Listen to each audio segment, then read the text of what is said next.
며칠 후에 바울이 바나바더러 말하되 우리가 주의 말씀을 전한 각 성으로 다시 가서 형제들이 어떠한가 방문하고자 하고, 바울은 밤빌리아에서 자기들을 떠나 함께 일하러 가지 아니한 자를 데리고 가는 것이 옳지 않다 하여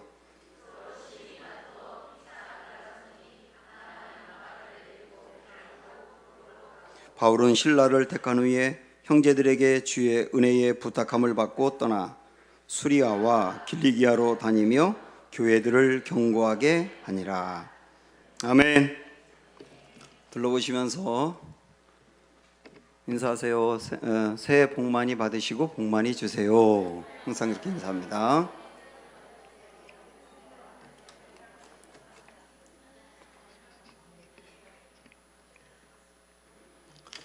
네, 우리가 살아가다 보면 항상 사람과의 관계 속에서 갈등이 있습니다.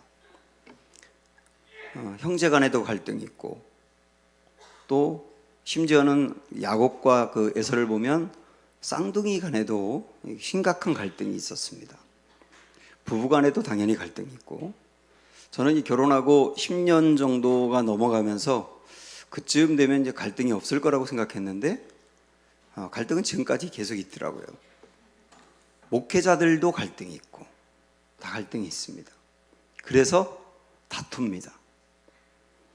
유상범 집사님이 지난번에 저한테 그러더라고요.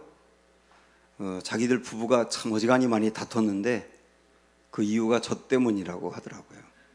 그래서 왜 나 때문이야? 그랬더니 거기 두 사람 결혼할 때 제가 기도했거든요. 근데 기도할 때 이렇게 기도했습니다. 하나님, 이 두 사람 많이 다투게 해 주십시오. 그러나 다툼을 통하여 갈라서는 것이 아니고 다툼을 통하여 서로를 알게 하시고, 그리고 나의 부족함도 보게 하시고, 그리고 나를 낮추게 하시고, 그래서 성장하게 해 주십시오. 그렇게 기도했는데 그 기도대로 되어서 굉장히 많이 다퉜다고 합니다. 이렇게 갈등이 있는 곳에 다툼이 있어요. 중요한 건 뭐냐면 다툼이 있지만 잘 다퉈야 된다는 겁니다. 그걸 보여주는 게 오늘의 말씀이거든요. 바울이 바나바와 함께 1차 전도 여행을 끝내고 2년 동안의 전도 여행을 끝내고 예루살렘 총회도 잘 마무리하고 이제 다시 2차 전도 여행을 떠나기로 결심합니다. 그래서 바나바에게 우리가 1차 때 갔던 곳을 다시 둘러보면서 교회들을 다지자, 그렇게 결심하고 출발하려고 하는데 갈등이 생겼어요. 갈등은 마가 요한이라고 하는 사람 때문에, 마가라고 하는 사람인데 이 마가 때문에 갈등이 생긴 겁니다. 왜냐하면 마가가 1차 전도 여행 때 함께 했다가 중도에 돌아왔거든요. 밤빌리아라고 하는 곳에서 너무 이제 선교가 힘들고 어려우니까 그랬는지 돌아왔어요. 포기했어요. 그런데 아마 포기한 그 마가의 마음에 계속 아쉬움도 있고 죄책감도 있고 뭐 그랬겠죠. 그리고 바울과 바나바가 1차 전도 여행을 끝나고 와서 어떤 일이 있었는지를 보고하는데 아주 놀라운 성령의 역사가 있고 교회가 세워지고 성도들이 세워지고 부흥하고 하는 일들을 들으면서 다시 마음에 결심을 한 것 같아요.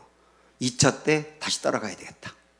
그래서 자기의 그 아저씨 뻘 되는 바나바에게 요청을 한 겁니다. 자기 또다시 데려가 달라고. 이 바나바의 그 생질, 조카가 이 마가였거든요. 그러니까 바나바는 바울에게 우리 마가를 데리고 가자 이렇게 얘기하고 바울은 절대 안 된다. 그러면서 갈등이 생긴 거예요. 바울은 1차 때 그 녀석이 중간에 그만뒀는데 3명이 함께 갔다가 한 사람이 그만두니까 2사람이 굉장히 어렵지 않습니까? 그런 경우는. 근데 이번에 또다시 한 번 그만둔 사람은 또 그만둘 수 있다. 그러니까 거기 데려가면 안 된다. 다시 중도에 그만두면 선교가 어려워진다. 그래서 안 된다는 거예요. 그러나 바나바는 걔가 1차 때 그만뒀지만 지금은 변했다. 다시 기회를 달라고 하는데 기회를 줘야 되지 않느냐. 그래도 바울은 안 된다. 그 스타일을 내가 안다. 그 스타일은 꼭 그만둔다. 그 중도 포기 유전자 같은 게 있는 놈이다. 그놈은. 이렇게 하면서 안 된다는 거예요. 그러니까 바나바도 화가 나서 아니 자네 한번 다시 생각해 보게. 자네는 자네는 원래 이 선교할 만한 사람이었나? 문제가 있는데 내가 자네를 데려와서 여기까지 오게 하지 않았나? 자네 생각해 보면 부를 수 있지 않나? 그래도 바울은 그때는 그때고요. 하여튼 안 돼요. 그래가지고 갈등이 심해져서 오늘 39절 한번 보세요. 거기 보면 서로 심히 다투어 피차 갈라섰다. 그래서 이렇게 나와요. 심히 다투어서 피차 갈라섰다. 이 말씀을 보면 깜짝 놀랍니다. 선교사로 가는 분들이 목회자들인데 그들이 이런 문제로 다투고 갈라섰다니 당황스럽기도 하고, 한편으로 보면 그분들도 저기 싸우고 갈라서는 거 보니까 좀 위로가 되기도 하죠. 우리도 갈라선 적이 있으니까. 이걸 어떻게 봐야 되느냐 하는 게 이제 중요한 문제인데요. 이렇게 사람마다 갈등을 갖게 되는 이유는 기질이 다르기 때문입니다. 바울은 그 히포크라테스가 사람들의 기질을 4가지로 얘기했잖아요. 담즙질, 점액질, 다혈질, 우울질 이렇게 얘기했는데 그 4가지 중에 바울 같은 성향은 담즙질이에요. 목표지향적이고 일중심이고, 그래서 이런 스타일은 한번 어떤 목표를 정하면 그걸 위해서 불같이 달려가고 그 일을 방해하는 것에 대해서는 그 일이 상황이든 사람이든 버릴 수 있어요. 그래서 목적을 이룰 수 있는데 사람이 상처받는 경우가 많아요. 이게 담즙질이거든요. 전형적으로 바울이 그렇습니다. 그런데 바나바는 점액질이라 그러는데, 점액질은 사람 중심이고 관계 중심이에요. 그래서 일을 조금 늦게 하더라도, 잘 못하더라도 사람이 상처받고 다치는 것을 굉장히 경계하고, 그래서 천천히 가더라도 사람을 잘 다독여며 가는 스타일이죠. 사람 좋은 거죠. 이 두 기질이 충돌을 한 겁니다. 바나바는 점액질의 대표거든요. 그러면 우리는 이런 스타일이 교회 안에도 있고, 어쩌면 여러분 가정 안에도 있고 일터에도 분명히 있을 거예요. 누가 옳으냐 그렇게 보시면 안 되는 거예요. 이 두 스타일은 교회 안에나 공동체 안에 다 있는 겁니다. 그리고 다 필요한 거예요. 만약에 교회 안에 바나바 같은 스타일만 있다, 그러면 사람 좋은 사람만 다 있는 거예요. 그래서 상처받고 그런 일은 없지만 일이 되는 게 없는 거예요, 사실은. 뭘 계획을 세워도 잘 안 되고, 뭘 목표를 세워도 이루지 못하고, 그래서 공동체가 성장을 못해요, 사실은.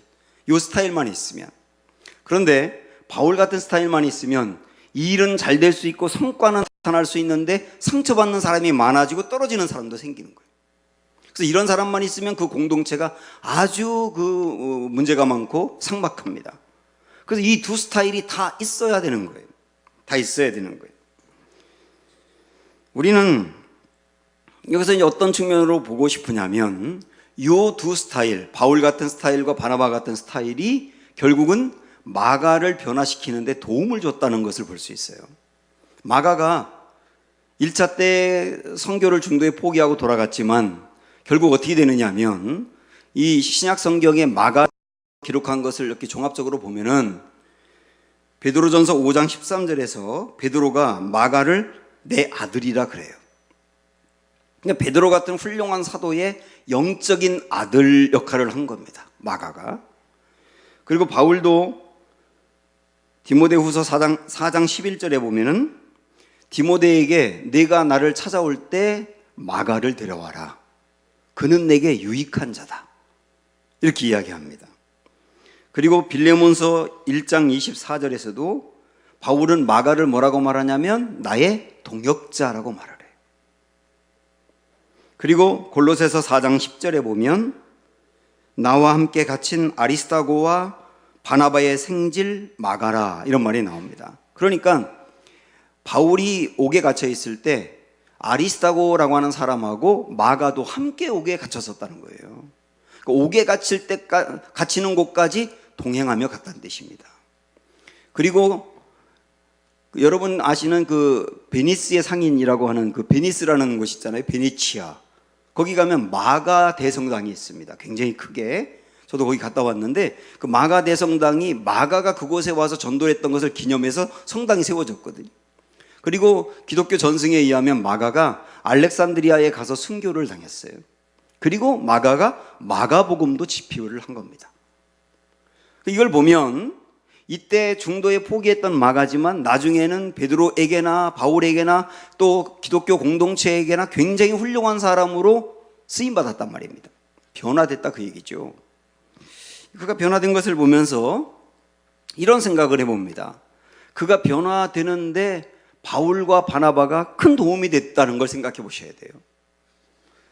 바울이 어떤 도움이 되느냐면, 자, 여러분이 마가라고 생각을 해보세요. 1차 때 중도에 포기했는데 2차 때 다시 데려가 달라고 요청을 했습니다. 저 다시 가겠습니다. 그때 바울이 절대 안 된다고 반대를 했어요. 굉장히 기분이 나쁘죠. 그러나 마가에게는 도전과 자극이 되는 거예요. 내가 저 바울 선생님에게 끝내 신뢰를 받고 인정을 받아야 된다라고 하는 오기가 발동할 수 있잖아요. 지금은 나를 인정하지 않지만 앞으로 나를 인정할 거야 라고 하는 마음으로 굳게 다짐하면서 다시 달려갈 수 있지 않습니까? 그런 도전이 됐단 말이에요. 만약에 바울과 바나바가 둘 다 마가가 다시 2차에 합류한다 그럴 때 서로 전혀 갈등도 없이 금방 받아주었다면 마가는 어쩌면 또 약해졌을 가능성도 있어요. 그러나 바울이 절대로 반대하는 것이 이 마가를 강하게 만들 수도 있단 말이죠. 그래서 여러분도 공동체 안에서 다른 사람이 내가 과거에 가졌던 허물이라든지 나의 약점 때문에 우리를 반대하고 신뢰하지 않으면 그 사람을 미워하고 그 사람 때문에 상처받았다고 생각할 것이 아니라 오기를 가지셔야 돼요. 내가 그 사람에게 이제는 인정받는 사람이 되어야 되겠다 하고 마음을 굳게 다짐하는 것이 성장의 발판이 된단 말입니다. 그리고 바나바 역시 마가가 변화되는데 굉장히 도움이 됐습니다. 원래 바나바는 아주 온유한 사람인 거 여러분 아시지 않습니까? 그 양보가 많은 사람이고요.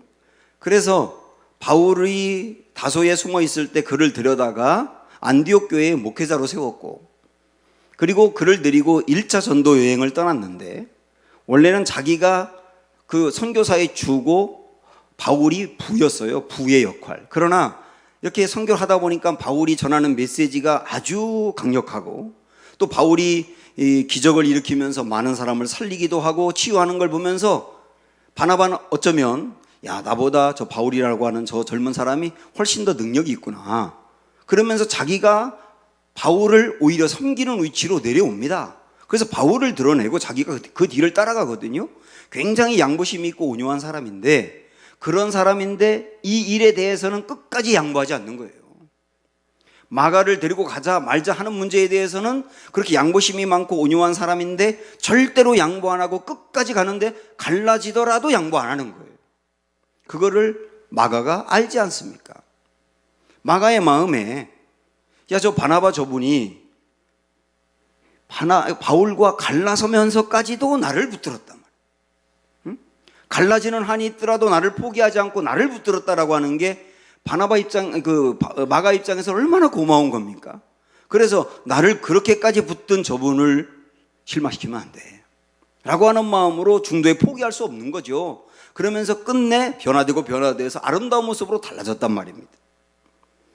그래서 나를 성장시키는 데는 나에 대해서 엄격하고, 그리고 정의의 잣대를 걸고, 그리고 나의 약점이라든지 부족한 것이 있을 때 그것을 지적하면서 어렵다고 말하고, 그 사람이 냉정해 보이지만 결국 그도 나를 성장시키는 거고, 그 다음에 나 같은 사람을 품어주고 사랑으로 용납하고 할 수 있다고 격려하는 사람도 나를 성장시키는 거예요. 여러분들이 교회에서나 이 직장이나 여러분 공동체 안에서 이 두 유형의 사람이 있다면 어떻게 여기면 되느냐면 그들이 나를 성장시킨다. 그들의 말과 그들의 처신과 그들의 모습들이 결국 나를 성장시킨다라고 받아들이면 변화가 있게 된단 말입니다. 그러면 제가 오늘 말씀의 제목으로 다투려면 잘 다투라 그랬는데요, 바울과 바나바가 다퉜어요. 심히 다퉜어요. 그런데 잘 다퉜어요. 우리도 다툴 수 있어요. 그런데 잘 다투셔야 되는 거예요. 다퉈가지고 완전히 끝나는 경우가 있고 다툰 것이 오히려 긍정적인 요인으로 작용하기도 해요. 그러면 이 바울과 바나바 이 모습들을 보면서 잘 다툰다는 게 어떤 걸까? 한번 살펴봐야 됩니다. 바울은 그리고 바나바는 다투긴 했지만 인간관계에 단절을 가져오진 않습니다. 많은 사람들이요, 다투고 나면 관계가 단절되는 경우가 많아요. 다시는 그 사람을 안 보려고 그러고 그 사람에 대해서 얘기만 나오면 부정적으로 말하고, 그래서 결국은 그 다툰 게 교회 안에서도 너무 오랜 기간 동안 관계 회복이 되지 아니하며 계속 이렇게 가는 경우가 있습니다. 잘못 다투었기 때문에 그래요. 바울과 바나바는 다투었어요. 그런데 이게 인간관계 단절을 가져온 게 아니고, 기독교의 초기 기독교에 나오는 문헌들에 보면 바나바와 바울이 나중에 로마에서 동역했다고 나옵니다. 이 갈라섰던 사람들이 다시 만나서 동역을 같이 한 거예요. 그건 왜 다시 할 수 있었느냐 하면 잘 다퉜으니까. 다툴 때도 입장이 달라서 다투는 건 괜찮습니다. 자기가 다른 생각을 갖고 있기 때문에 그걸 주장하면서 다투는 건 괜찮아요. 왜냐하면 그렇게 다투면 저 사람이 왜 그렇게 반대 입장을 가질까를 생각하게 되거든요. 그러나 그 입장이 다른 것 때문에 다투는 게 아니고 상대방의 인신공격이라든지 상대방에게 상처를 남겨주면서 다투면 회복이 안 되는 거예요. 그러면 저 사람이 왜 나와 반대 입장을 가질까를 생각하는 게 아니라 그 사람이 내게 했던 상처되는 말이 남는 거라고요. 그래서 아이들에게도, 여러분도 여기 이제 어린아이들 키우는 부모들이 있습니다만은, 어린아이들이 예를 들어서 거짓말을 할 때가 있거든요. 부모가 엄격하면 아이들이 거짓말을 더 합니다. 혼나지 않으려고. 근데 부모는 다 알잖아요, 거짓말이라는 거. 거짓말 하고 또 하고 또 하고 또 하고 그러는데, 이렇게 거짓말하는 아이에게 예를 들어서 학원에 간다 그러고 안 갔다. 그러면 너 왜 학원에 안 갔어? 그리고 왜 갔다고 거짓말했어? 그리고 그거에 대해서 혼을 내는 건 괜찮은데, 학원에 안 간 것 때문에 이렇게 말하는 경우가 있어요. 너는 거짓말쟁이야. 너는 거짓말쟁이야. 너는 순전히 구라야. 구라쟁이야, 구라쟁이. 이렇게 그 아이 전체에 대해서 거짓말장이라고 얘기하는 거는 상처로 남습니다. 그런데 너 왜 이번에 학원에 간다고 안 갔어? 그리고 왜 거짓말했어? 거짓말한 건 잘못된 거야. 이렇게 말하면 그 아이가 엄마가 했던 그 말을 생각을 하는 거예요. 그게 잘 다투는 거예요. 잘 충고하는 거고. 이 두 사람이 다투긴 했지만 다시 인간관계가 회복이 되는 것은 잘 다퉜기 때문이다. 여러분도 다툴 수 있지 않습니까? 잘 다투셔야 돼요. 또 하나, 두 번째는 아주 중요한 건데요, 다툼이 있지만 다퉜다고 해서 사명까지 포기하진 않아요. 분명히 두 사람이 다투었거든요. 선교를 시작할 때, 2차 선교를 시작할 때 다퉜어요. 아주 심히 다퉜습니다. 다투고 난 다음에 그래, 그러면 이번 선교고 뭐고 없는 일로 해. 그리고 되돌아가서 선교를 포기한 게 아니라고요. 어떻게 했는지 한번 보실까요? 39절부터 41절까지. 시작. 서로 심히 다투어 피차 갈라서니 바나바는 마가를 데리고 배 타고 구브로로 가서 구브로부터 선교를 다시 시작하는 거예요. 바나바는 바나바대로. 그 다음에 40절에 바울은 신라를 택한 후에 형제들에게 주의 은혜의 부탁함을 받고 떠나 수리아와 길리기아로 다니며 교회들을 경고하게 하니라. 바울은 바울대로 다투었다고 해서 선교를 포기하는 게 아니라 또 다른 지역으로 또 데리고 가서, 신라를 데리고 가서 거기서 또 선교한단 말이에요.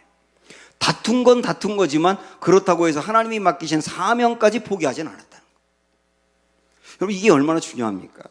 교회 안에서도 다툴 수 있잖아요.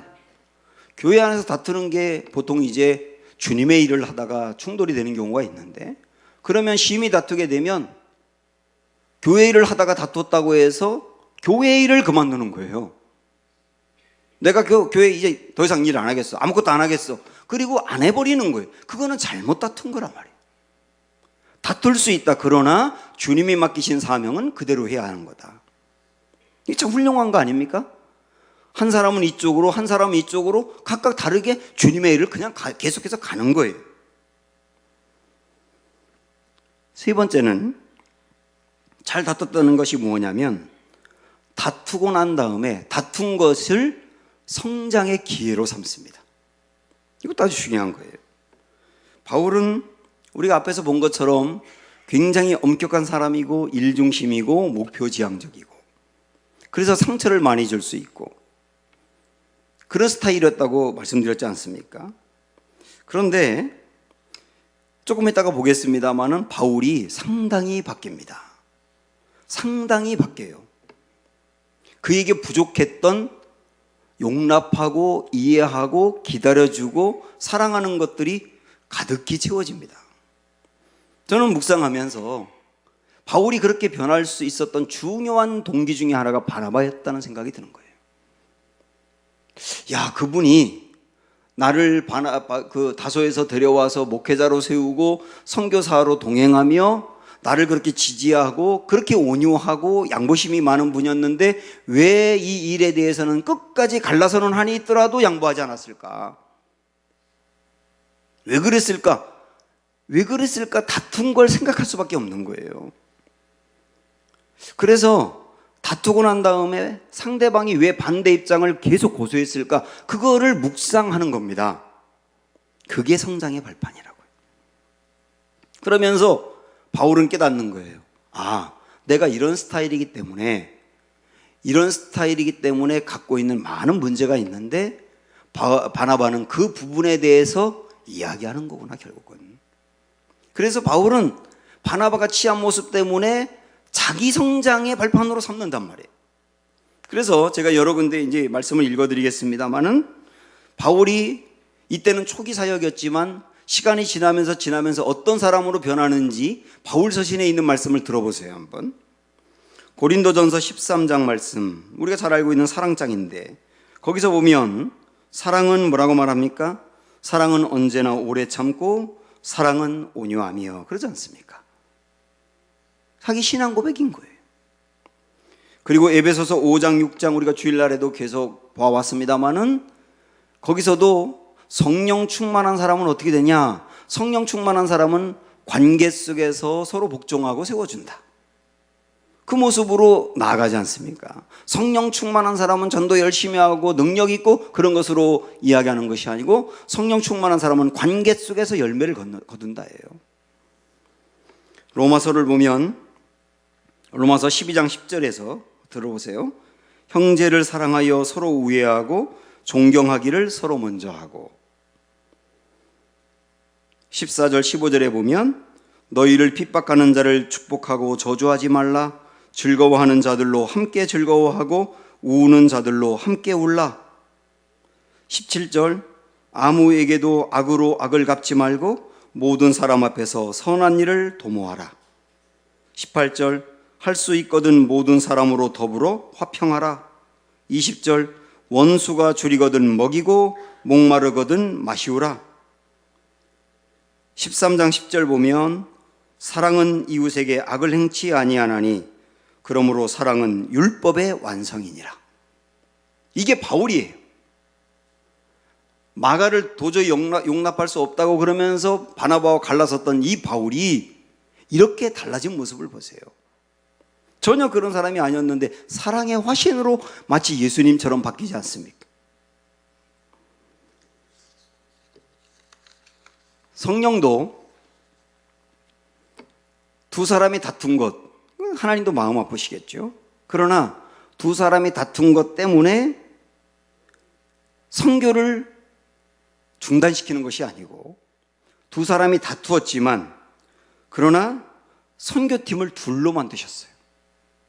그래서 바울이 이제 신라와 함께, 신라가 로마 사람이기 때문에 이방 선교하는데 큰 도움을 얻게 되면서 유럽 쪽으로 가게 되고, 바나바는 바나바대로 또 사역을 하고, 그러면서 선교팀이 둘이 되게 했단 말입니다. 이걸 보면 성령님은 두 사람의 다툼을 분열이 아닌 분립으로 쓰셨다는 거예요. 분열이 아닌 분립으로 쓰셨다고요. 사람들의 잘못까지도 선용하면서 아름다운 열매로 나타내시는 성령의 역사인 거죠. 이것도 잘 다투었기 때문에 나타날 수 있는 성령의 은혜인 거예요. 사랑하는 여러분, 저는 교회 안에서는 물론이고 여러분 가정과 일터 어디에서든지 우리에게 갈등이 없고 다툼이 없고, 그래서 늘 하나가 되고 서로 용납하고 그런 모습이면 정말 좋겠습니다만은, 그러나 사람이 살다 보면 갈등이 있을 수 있다. 그래서 다툴 수 있다. 그러나 다시 결론을 내리지만 잘 다퉈라. 잘 다퉈라. 그래서 그것이 오히려 열매로 나타나게 해라 하는 이 말씀이 우리 삶에 두루두루 적용되는 은혜가 있기를 주님의 이름으로 축원합니다. 주는 완전합니다. 함께 찬양하겠습니다.